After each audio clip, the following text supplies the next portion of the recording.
আসসালামু আলাইকুম, সবাইকে শুভেচ্ছা জানিয়ে আজকের ভিডিও শুরু করতে যাচ্ছি। আজ আপনাদের সামনে নিয়ে এসেছি পাকা কাঁঠালের রস দিয়ে মেরা পিঠা তৈরি কিভাবে করেছি সেটাই আপনাদের সঙ্গে শেয়ার করতে যাচ্ছি। আশা করি রেসিপিটি ভালো লাগবে। রেসিপি ভালো লাগলে লাইক কমেন্ট শেয়ার করতে ভুলবেন না। আর নতুন বন্ধুরা চ্যানেলটাকে সাবস্ক্রাইব করে আমার পাশে থেকে যেতে পারেন। পাশে থাকা অল অপশনটাতে ক্লিক করে দেবেন যেন নোটিফিকেশন সবার আগে আপনার কাছে পৌঁছে যায়। আর যারা এই কাজগুলো করে নিয়েছেন তাদেরকে অসংখ্য ধন্যবাদ ও আমার অন্তরের অন্তঃস্থল থেকে অনেক দোয়া ও ভালোবাসা। তাহলে চলুন দেখি এই কাঁঠালের রস দিয়ে মেরা পিঠা বানানোর মূল প্রস্তুত প্রণালীতে চলে যাই। সবার প্রথম এখানে পাকা কাঁঠালের কোষগুলো বের করে নিয়েছি। নেওয়ার পর কাঁঠালের কোষ থেকে বিচিগুলো সরিয়ে দিয়ে তারপর এখানে আমি ছাঁকনির সাহায্যে ছেঁকে নিচ্ছি। দেখতে পাচ্ছেন একটা স্ট্রেনারের মাধ্যমে আমরা এভাবে চেলে নিতে চেষ্টা করব। আঁশগুলো যেন দানাযুক্ত এগুলো যেন ভেতরে না যায়। যে সুন্দরভাবে আমি কাঁঠালের পালটুকু নেওয়া হয়ে গেছে বা রসটুকু নেওয়া হয়ে গেছে। এরপর এখানে আমি একটা শুকনো কড়াইয়ে আমি টেলে নিচ্ছি। শুকনো কড়াইয়ে আমরা এটা ভেজে নেব, এটাকে টেলে নেওয়াই বলে।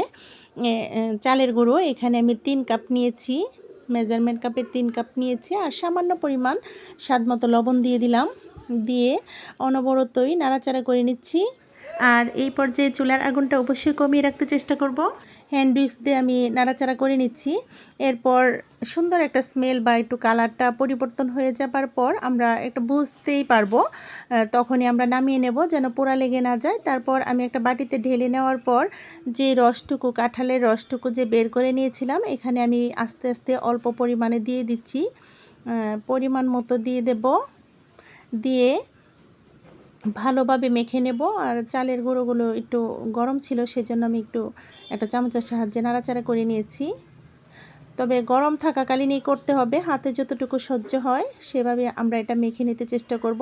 এরপর আমি এখানে আসলে পরিমাণটা ঠিকঠাক বুঝে উঠতে পারিনি, কাঁঠালের রসটা বেশি হয়ে গিয়েছিল, সেজন্য আমি আরও 1 কাপ টেলে নিয়ে দিয়ে দিয়েছি। মোট এখানে 4 কাপ নিয়েছি।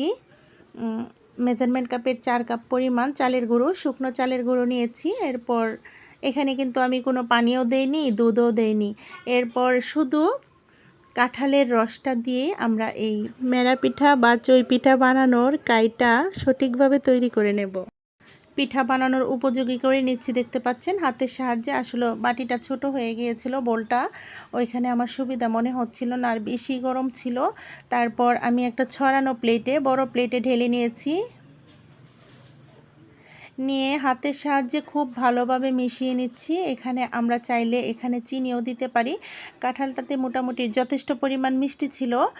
এরপরও আমি সামান্য একটু বাচ্চারাও খাবে, একটু মিষ্টি দিয়ে দিচ্ছি, যেহেতু এটা মিষ্টি পিঠা। আর একটু আমি চিনি দিয়ে দেব এখানে।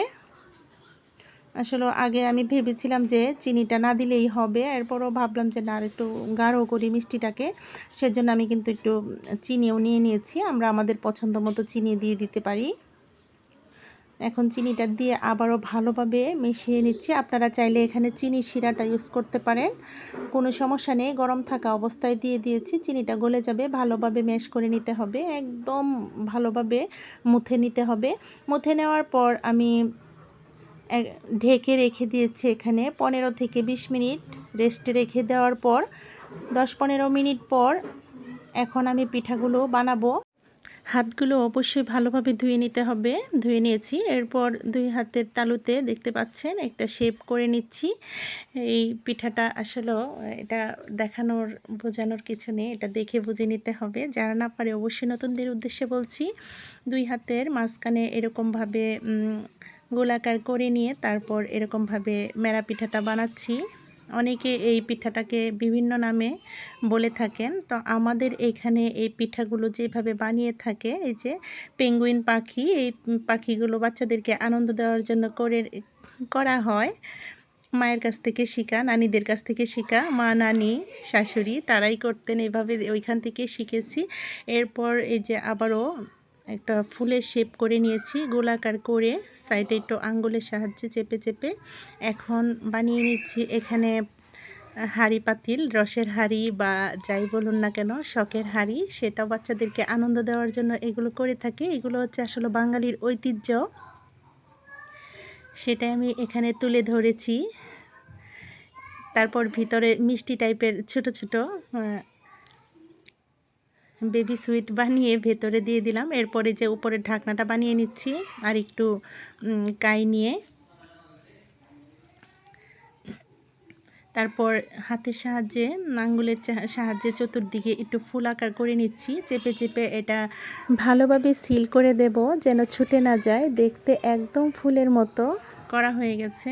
এরপর আবারও আমি আরেকটা শেপে নিয়ে নিচ্ছি, দেখতে পাচ্ছেন। এটা কামরাঙ্গাই বলেন আর করলাই বলেন, সেটাও বানানো হতো। বিভিন্ন ধরনের ফল, সবজি এগুলো বানিয়ে থাকতো। আমি অল্প পরিসরে দেখানোর চেষ্টা করেছি। আরও অনেক ধরনের ডিজাইনের পিঠাগুলো বানিয়ে নিতেন আমার আম্মু। তো হয়ে গেল। এখন আমি এই যে পানি ফল সিঙ্গারা সেগুলো বানিয়ে নিয়েছি। আরও বিভিন্ন ধরনের অনেক আইটেম বানানো যায়। এখন আমি একটা পানি ফল যে সিঙ্গারা সেটা বানানোর চেষ্টা করছি। 3টা কোণা থাকে, একটু চেষ্টা করলেই পারবেন। আমি আসলে একটু শেয়ার করছি, যারা না পারেন তাদেরকে, আর যারা পারেন তো পারেনই। তো একটু আঙ্গুলের সাহায্যে আমি 3 দিকে একটু সিঙ্গারার যে শেপটা থাকে সেটা হালকা একটু দিয়ে দিয়েছি। আর সৌন্দর্য বৃদ্ধি করার জন্য একটু আঙ্গুলে চেপে একটা শেপ নিয়ে এসেছি। এখন বানিয়ে নিচ্ছি এখানে রজনীগন্ধার একটা স্টিক, ছোট্ট একটা রজনীগন্ধা স্টিক, এটাও বানিয়ে নিচ্ছি, দেখতে পাচ্ছেন। অল্প অল্প করে নিয়ে এভাবে করে বিভিন্ন ধরনের ফুলের শেপ, যেমন শাপলা ফুল, গোলাপ ফুল, আরও অনেক ধরনের এই পিঠাগুলো বানানো হতো। ছোটোবেলা দেখে খুবই আনন্দ পেতাম। এটা আসলে আমাদের বাঙালির ঐতিহ্য। তো সমস্ত পিঠাগুলো এভাবেই আমি বানিয়ে নিয়েছি। আর ব্যাক সাইড থেকে কিছু নয়েজ আসছে, ছোট পাখির কিচিরমিচির। আশা করি ক্ষমা সুন্দর দৃষ্টিতে দেখবেন। পিঠাগুলো সবগুলোই তৈরি হয়ে গেছে। এখন আমি পর্যাপ্ত পরিমাণ নর্মাল পানি গরম করে নেব, একদম ফুটন্ত পানিতে ভাপিয়ে নেব। নিচে একটা পাতিল দিয়েছি, সেটার পানি, পর্যাপ্ত পরিমাণ পানিটা ভালোভাবে ফুটে আসার পর আমি ছিদ্রযুক্ত এরকম এটা এই মেরা পিঠা বানানোর জন্য একটা বানিয়ে নেওয়া সিলভারের একটা পাতিল, মাটির হাঁড়িও আছে। এরপর এটার মধ্যে একে একে আমি দিয়ে দিয়েছি সমস্ত পিঠাগুলো। ধাপে ধাপে দিতে হবে, তা না হলে একটু সমস্যা হতে পারে, দলা পাকিয়ে যেতে পারে। তো আমি এখানে 20 থেকে 25 মিনিট জাল করে নিয়েছি। জাল করে নেওয়ার পর ঢাকনাটা সরিয়ে আমি চেক করে দেখলাম হয়ে গেছে। দেখুন, কাঁটা চামচটা দিয়ে, আমরা একটা শলা দিয়েও দেখে নিতে পারি। এখন আমি চুলার আগুন বন্ধ করে দিয়ে সমস্ত পিঠাগুলো ঢেলে নিচ্ছি বড় একটা প্লেটে। এই পিঠাগুলো আমার আম্মু যখন বানাতেন তখন 5 থেকে 10 কেজির মতো বানিয়ে নিতেন। আমি তো অল্প পরিসরে বানিয়েছি। আর এই পিঠাটা খেতে খুবই সুস্বাদু হয়, পুষ্টিগুণ সমৃদ্ধ। আমরা তাল দিয়েও এই পিঠাটা, তালের রস দিয়েও বানিয়ে থাকি। আশা করি এই ভিডিওটা আপনাদের ভালো লেগেছে। একবার হলো আমার মতো করে ট্রাই করবেন কাঁঠাল থাকা অবস্থায়। তো আগামী ভিডিও দেখার আমন্ত্রণ জানিয়ে আজকের মতো ভিডিওটা এখানেই শেষ করব। সবাই ভালো থাকবেন, সুস্থ থাকবেন, আমাদের পাশে থাকবেন, আমাদের জন্য দোয়া করবেন। আল্লাহ হাফেজ, আসসালামু আলাইকুম।